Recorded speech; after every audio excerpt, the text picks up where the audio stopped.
Regarde. Tu les vois? Deux gros poissons. Ils font bien 1,50 m.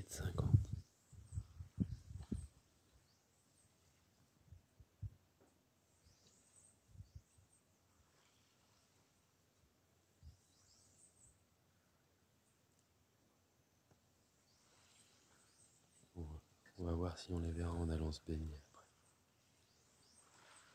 Ils sont beaux, hein. On est aux îles Britanniques, il est 6 h du matin.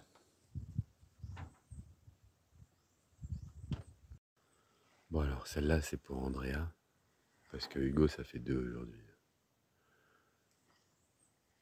Alors c'est pour remonter des petites chèvres sauvages sur l'île. Cette île elle s'appelle l'île de Peter. Elles viennent le matin manger sur la plage comme ça, et puis après dans la journée elles vont dans la jungle. Regarde Hugo, aujourd'hui c'est une raie torpille. Alors je suis sur le bateau, mais l'eau est tellement claire qu'on la voit passer dessous. Alors voilà, navigateur versus charter.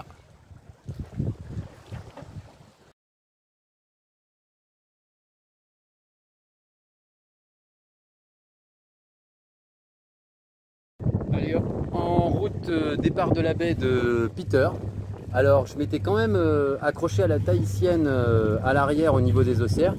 J'en suis pas peu fier. C'était quand même pas mal du tout. Bon, il faut savoir que donc j'ai mis l'ancre et puis du coup tu laisses en marche arrière pour maintenir le bateau en arrière, et puis avec une haussière, avec une corde, tu vas accrocher l'arrière. Et donc tu vas, mais évidemment si l'haussière rentre dans l'eau, elle risque d'être prise dans le propeller, dans l'hélice. Et donc du coup, alors j'y allais et j'arrive, donc tu nages fort avec le kayak. Normalement tu as une annexe, tu vois, avec un moteur pour pouvoir tirer sur le bateau. Évidemment tu tires pas le bateau avec un kayak, quoi. Et j'étais à 5 mètres, 6 mètres du quai, et l'haussière était pas assez longue.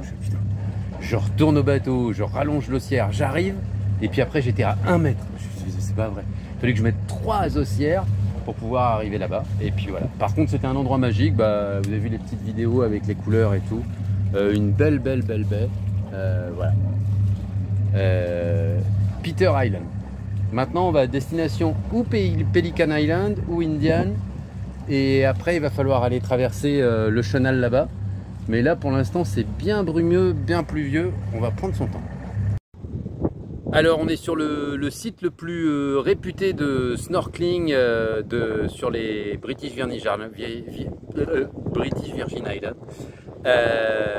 Du coup, île des Pélicans, les Indiens,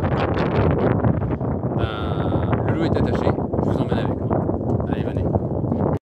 Alors me voilà entre le passage entre Virgin Islands, les Britanniques, et Virgin Islands, les Américaines.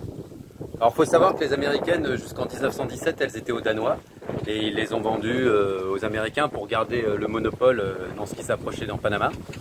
Mais ce qui a été chaud, c'était, voilà, je rentrais dans le chenal, donc ça j'avais prévu qu'il allait avoir une accélération du vent.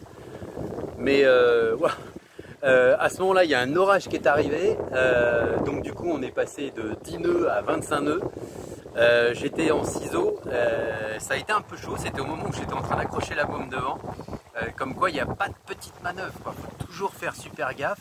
Bon, je me tenais bien et tout, mais ça a été sport, donc je voulais faire la vidéo bien avant, et j'étais là, non, là il n'y a pas moyen, je prends pas le téléphone, je ne pouvais pas lâcher la roue. Bon, là ça a l'air bien passé, on fait toujours attention parce qu'un effet Venturi devient plus fort derrière. Ouais, alors, souvent ça fait rêver, il fait le tour du monde à la voile, il est aux îles Vierges britanniques, ouais, ok. Mais là on est en ciseaux. Donc c'est une position super instable. Il est 16 h je crois. Faut être exagéré, il est 15 h 30. Il est 15 h 30, j'ai la méga dalle. Et donc, coquillettes. Alors c'est marrant quand on mange des coquillettes, on a envie de se les faire avec du beurre, du jambon et du fromage. C'est juste des trucs de gamin qui restent. Et donc du coup, voilà, les coquillettes c'est comme ça. Donc le beurre, non on met pas des petits bouts pour les laisser fondre, hein. On fout la plaque dedans et puis on verra si ça fond. Les pâtes sont évidemment trop cuites, hein, parce que pendant que tout ça est arrivé, bah, j'étais avec les pâtes. Le jambon, vous vous rappelez les petits bouts de jambon que votre maman vous coupait à côté, bah, sur le bateau? Ah ouais, mange comme ça, hein. Ah ouais, bah, c'est moins classe. Alors, en train de traverser entre les îles britanniques et les îles américaines vierges, est-ce que vaut mieux acheter des pâtes pas chères avec une sauce tomate pas chère, ou est-ce qu'il vaut mieux acheter de bonnes pâtes et les manger nature?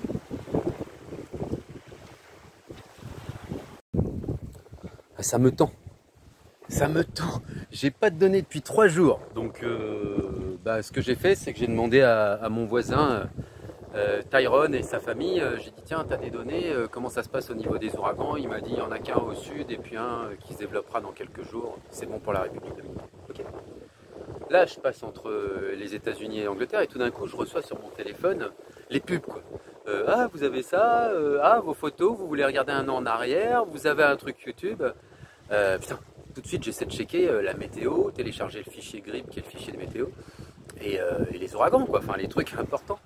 Et ça marche pas, et ça me tend, parce que je continue à recevoir des conneries, mais je m'en fous complètement. Et télécharger, rien du tout, hein, 1800K pour le GRIB. Et la météo, c'est juste accéder au site, la météo des ouragans d'Olivier Tisserand. Et non, ça me tend, ça me tend.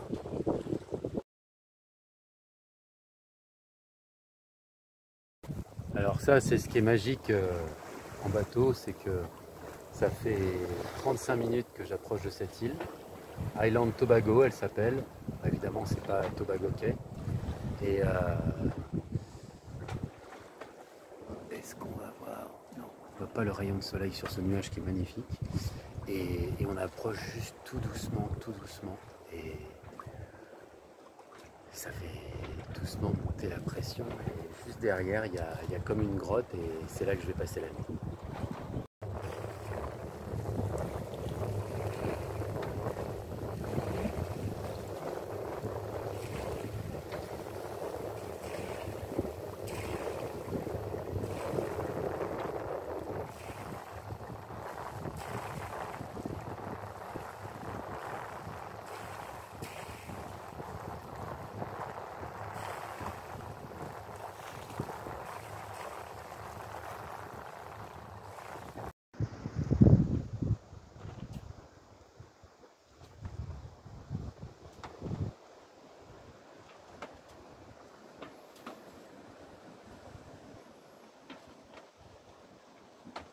Alors voilà, je suis sur ce petit site de rêve, mais la vérité c'est que je suis un petit peu dégoûté en fait, parce que il y a une bouée, voilà, elle est là-bas.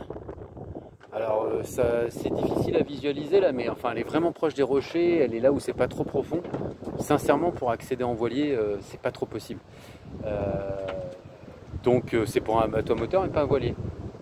Et du coup j'ai mis l'ancre et je suis pas très à l'aise parce que de ce qu'on voit, je me demande s'il n'y a pas des coraux dessous. Alors les coraux, l'ancre et la chaîne, c'est destructeur, c'est incroyable. Donc, je me sens pas très bien. La vérité c'est que bon, j'aurais pu aller vérifier. Sincèrement, le soleil s'est couché. Je suis sur la dernière île, donc du coup c'est assez ouvert sur la mer quand même. Donc je suis pas trop rassuré pour aller vérifier. Mais dans tous les cas, j'ai vu que ça avait bien accroché. Donc soit ça a accroché sur un rocher, soit ça a accroché... Je crois que je viens de voir un truc comme une baleine. Soit ça a accroché sur un rocher, soit ça a accroché sur des coraux. Si c'est sur des coraux, alors là, franchement, je me sens pas bien. La vérité, c'est que j'ai pas le choix de toute façon.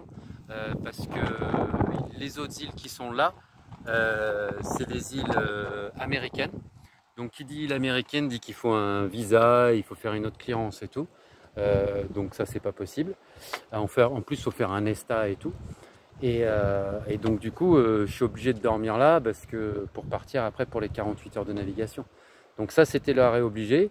Je suis un petit peu fâché parce que le commentaire du gars c'était ouais c'est un paradis de snorkeling et tout. Oui d'accord, mais sur quoi tu poses l'encre quoi.